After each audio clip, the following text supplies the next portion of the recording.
Well, good afternoon, everyone.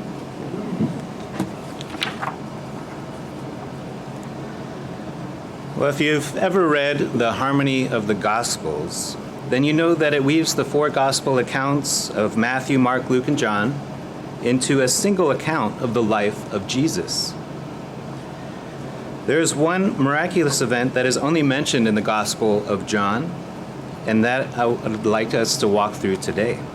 The title of this message today is The Life and the Resurrection. The Life and the Resurrection. And today we will cover the story of Lazarus being raised from the dead in John chapter 11, and in doing so highlight three characteristics of Jesus Christ. First, let's consider the timing of when this event took place. Let's turn to John chapter 10. If you turn over to John chapter 10,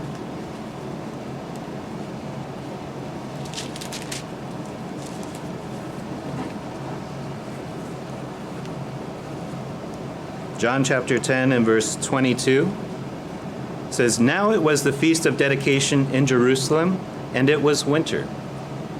So the feast of dedication normally falls between the end of November and mid-December, and the festival celebrates when the Maccabeans revolted against the Syrians, cleansed the temple after it was defiled by Antiochus Epiphanes, and then rededicated the temple to God.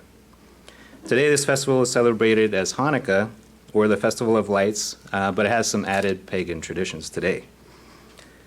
So while Jesus was at the Feast of Dedication, the Jews take the opportunity to confront him directly. Let's look at that in verse 23. It says, "And Jesus walked in the temple in Solomon's porch. Then the Jews surrounded him and said to him, 'How long do you keep us in doubt? If you are the Christ, tell us plainly.' Jesus answered them, 'I told you, and you do not believe. The works that I do in my Father's name, they bear witness of me, but you do not believe because you are not of my sheep. As I said to you, my sheep hear my voice, and I know them, and they follow me, and I give them eternal life, and they shall never perish, neither shall anyone snatch them out of my hand. My Father, who has given them to me, is greater than all, and no one is able to snatch them out of my Father's hand. I and my Father are one.'" So the Jews were enraged at this. When Jesus claims to be one with God and take up stones to kill Jesus. Don't worry, he escapes. If you look at John chapter 10, verse 40, it says, "And he, Jesus, went away again beyond the Jordan to the place where John was baptizing at first, and there he stayed."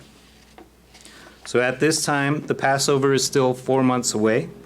So Jesus stays away from Jerusalem while the Jews are looking to kill him. So now we know the following event in chapter 11 takes place between December and April prior to the Passover. So let's look at John chapter 11 and verse 1. It says, "Now a certain man was sick, Lazarus of Bethany, the town of Mary and her sister Martha. It was that Mary who anointed the Lord with fragrant oil and wiped his feet with her hair, whose brother Lazarus was sick." Here John makes a specific point to call out which Mary this is, because the other gospel accounts don't name Mary specifically. "Therefore the sisters sent to him, saying, 'Lord, behold, he whom you love is sick.'" So why didn't they just say Lazarus? This is someone he loves, and he knew who it was. When Jesus heard that, he said, "This sickness is not unto death, but for the glory of God, that the Son of God may be glorified through it." So John goes through the effort of specifically identifying Mary in this case, because she was the one who anointed Jesus with oil. And as we know, even though Lazarus does die, Jesus knew that he would raise Lazarus from the dead for the glory of God. Let's continue in verse 5. "Now Jesus loved Martha and her sister and Lazarus. So when he heard that he was sick, he stayed 2 more days in the place where he was. Then after this he said to his disciples, 'Let us go to Judea again.'" You know, it's not often in the Bible that it mentions individual people specifically named that Jesus loves. And yet God's timing is not our own. We see that he remained there 2 more days after hearing Lazarus was sick so that he would arrive in Bethany at the proper time to accomplish God's will. Bethany, if you look at the geography, was only about 2 miles down the road from Jerusalem. The disciples were very alarmed at this, that Jesus wanting to go back near Jerusalem, and asked him, "The Jews sought to stone you." Remember, this just took place a little while ago. And they asked, "You're going there again with your life in danger?" They were even more confused when Jesus said that Lazarus was sleeping and he was going to go wake him up. It's like, well, if he's sleeping, he's going to get better. So Jesus had to put it plainly. He said, Lazarus is dead at this point. And let's look at verse 15. He says, "I am glad for your sakes that I was not there, that you may believe. Nevertheless, let us go to him." So here we see is the main reason why Jesus performed this miracle, so that people will believe in Jesus Christ. And it is a basic definition of the work of God. If you look at John chapter 6, verse 29, it says, when Jesus says, "This is the work of God, that you believe in him whom he sent." So now that we have the background, let's highlight 3 characteristics of Jesus Christ as we continue with the story. So the first point I would like to highlight is Jesus is the life and the resurrection. Jesus is the life and the resurrection. So by the time Jesus arrives in Bethany, Lazarus has been in the tomb for 4 days, and there were many people mourning with his sisters, Lazarus' sisters, Mary and Martha, comforting them. So Martha hears that Jesus has arrived outside of town, so she goes out to meet Jesus. And when he arrives, and we can see that the conflict in her emotions, in her conversation with him in verse 21. So let's look at verse 21. John chapter 11, verse 21 says, "Now Martha said to Jesus, 'Lord, if you had been here, my brother would not have died.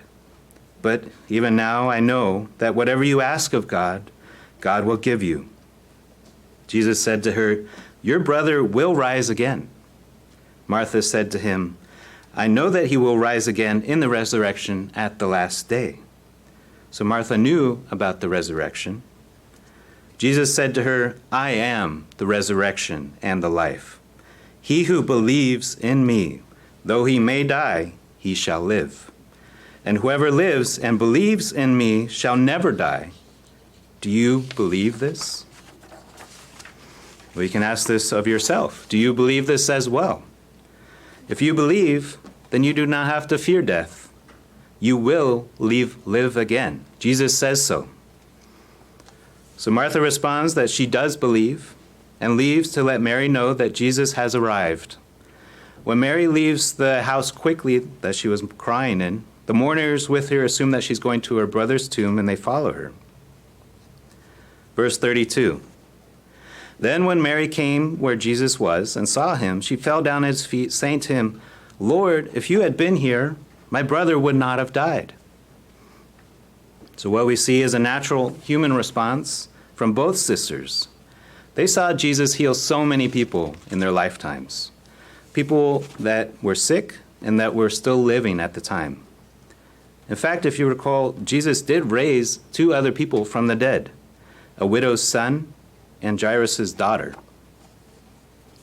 Lazarus was the only one who was already dead for 4 days and in the tomb already. And Jesus said this miracle took place to help people believe that he is the life and the resurrection. So the second point I'd like to emphasize is Jesus is empathetic.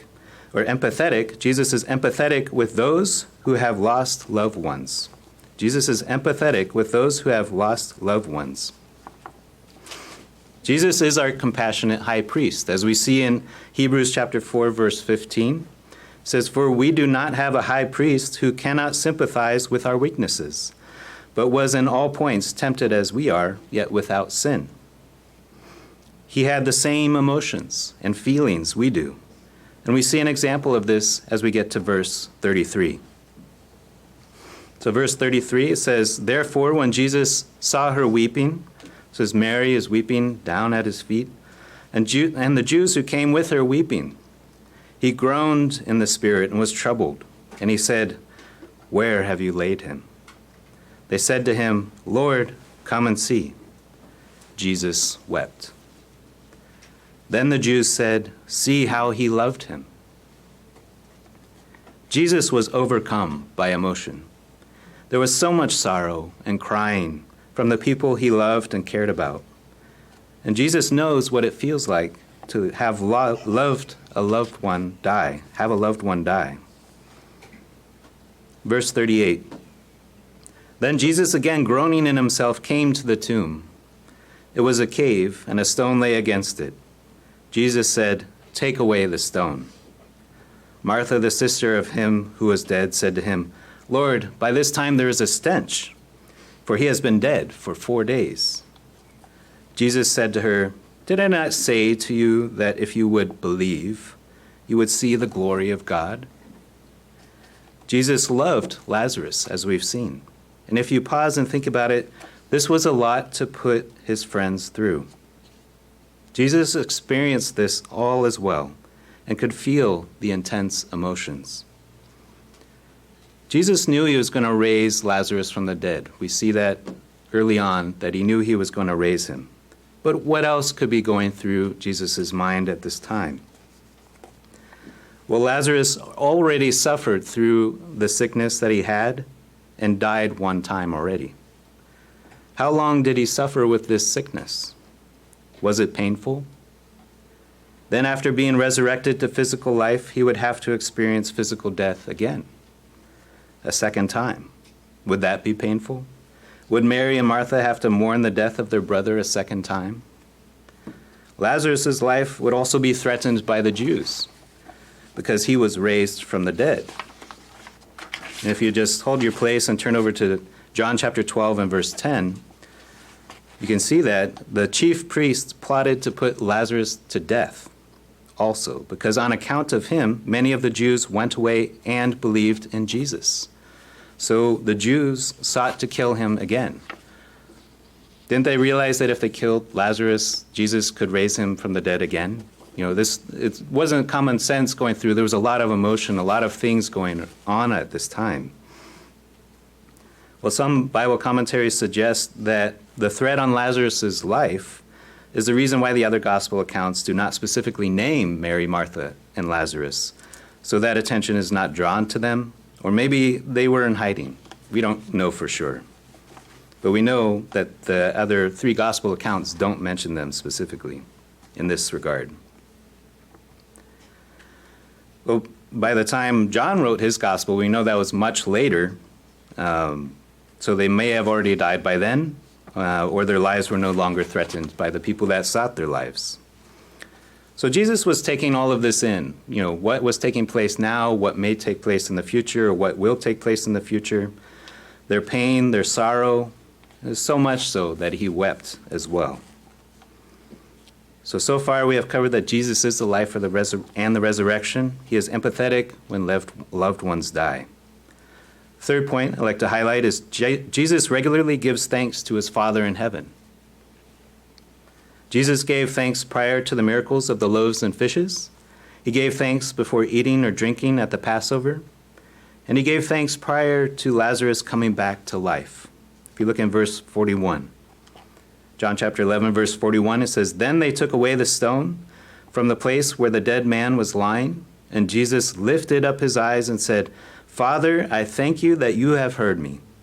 And I know that you always hear me, but because of the people who are standing by, I said this, that they may believe that you sent me.'" Here we see the purpose again, that those who see and hear what happens this day may believe that God sent Jesus.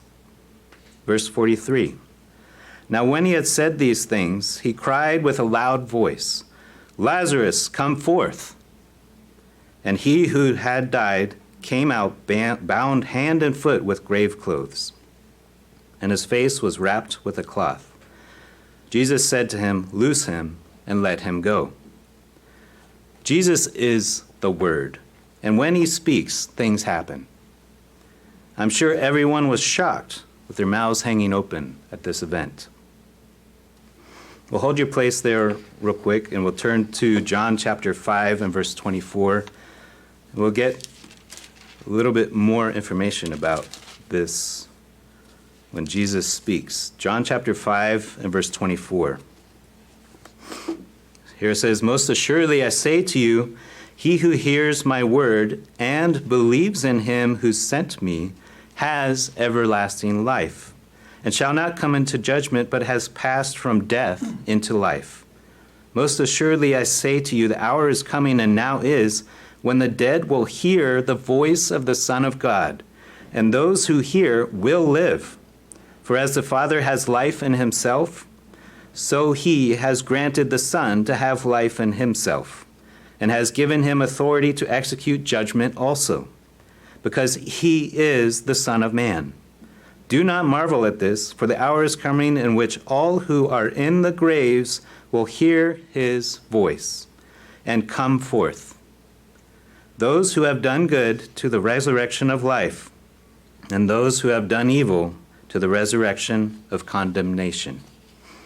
And that's what we saw here in the story of Lazarus, that he heard his voice and came forth. Jesus is the life and the resurrection. He knows our pain, and Jesus regularly gives thanks to and glory and honor to his Father in heaven. So Jesus does visit Bethany one more time before the Passover, and you can see that in John chapter 12, verse 1.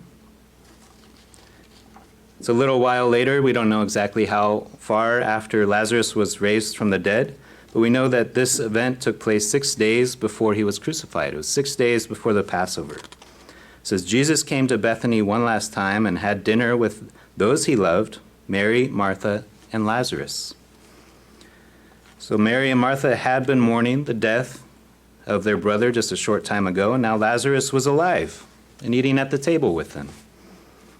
In this passage, we usually just focus on the contrast between Mary and Martha, but there's a lot going on here at this dinner, this last dinner in Bethany. And when we put all the four gospel accounts together, we use the harmony of the gospels as it lays it out, we find that in Matthew chapter 26, Mark 14, Luke 7, and John 12, that Jesus was eating at Simon the Pharisee's house. He may have also been known as Simon the leper, with Martha busy serving food. Her brother Lazarus is there, but doesn't say anything, just happy to be alive. They're at the table. The disciples are there. Mary is the one pouring expensive oil on Jesus, as John points out. And Judas was the one complaining about how that expensive oil could have been used for the poor so he could steal the money. And John highlights that. Simon the Pharisee is sitting there thinking, if Jesus really was a prophet, he would know that Mary was a sinner and wouldn't let her touch him. Jesus said that what Mary did would be recounted as a memorial to her, as we were remembering her today. Mary was thankful to have her brother back, to be forgiven of her sins, and to be there with Jesus. She was also sad to know that Jesus would die soon, and so she washed his feet with her hair and with her tears and with the fragrant oil. Well, put yourself in this scene. If you just witnessed Lazarus raised from the dead in Bethany a short while ago, let's say you live down the street, and you sat down at this table, what would you be thinking? Would you be like one of the other people at the table? What would you be doing? Well, Jesus knew the hearts of those around him at this table, and he sat down and ate with them anyway. The people he loved, the people who questioned him, the people who had doubts, even Judas, who would betray him. And we can be extremely thankful to the Father for loving the world so much, he gave his only begotten Son to die for our sins. Well, this amazing account of Lazarus raised from the dead is only recorded in the Gospel of John. It adds details and depth of meaning to the events recorded in the other Gospel accounts, especially about belief, life, and the resurrection. 3 characteristics of Jesus that we covered. Jesus is the life and the resurrection. He is empathetic to those who have lost loved ones. And Jesus regularly gives thanks to his Father in heaven, as we should do. Many loved ones and friends have been sick or died recently. We have all experienced that. It's not an easy thing to bear. And as Jesus wept, so do we. However, we can be comforted and give thanks, knowing and believing that Jesus is the life and the resurrection. May your belief be strengthened as we consider the miracle of Lazarus.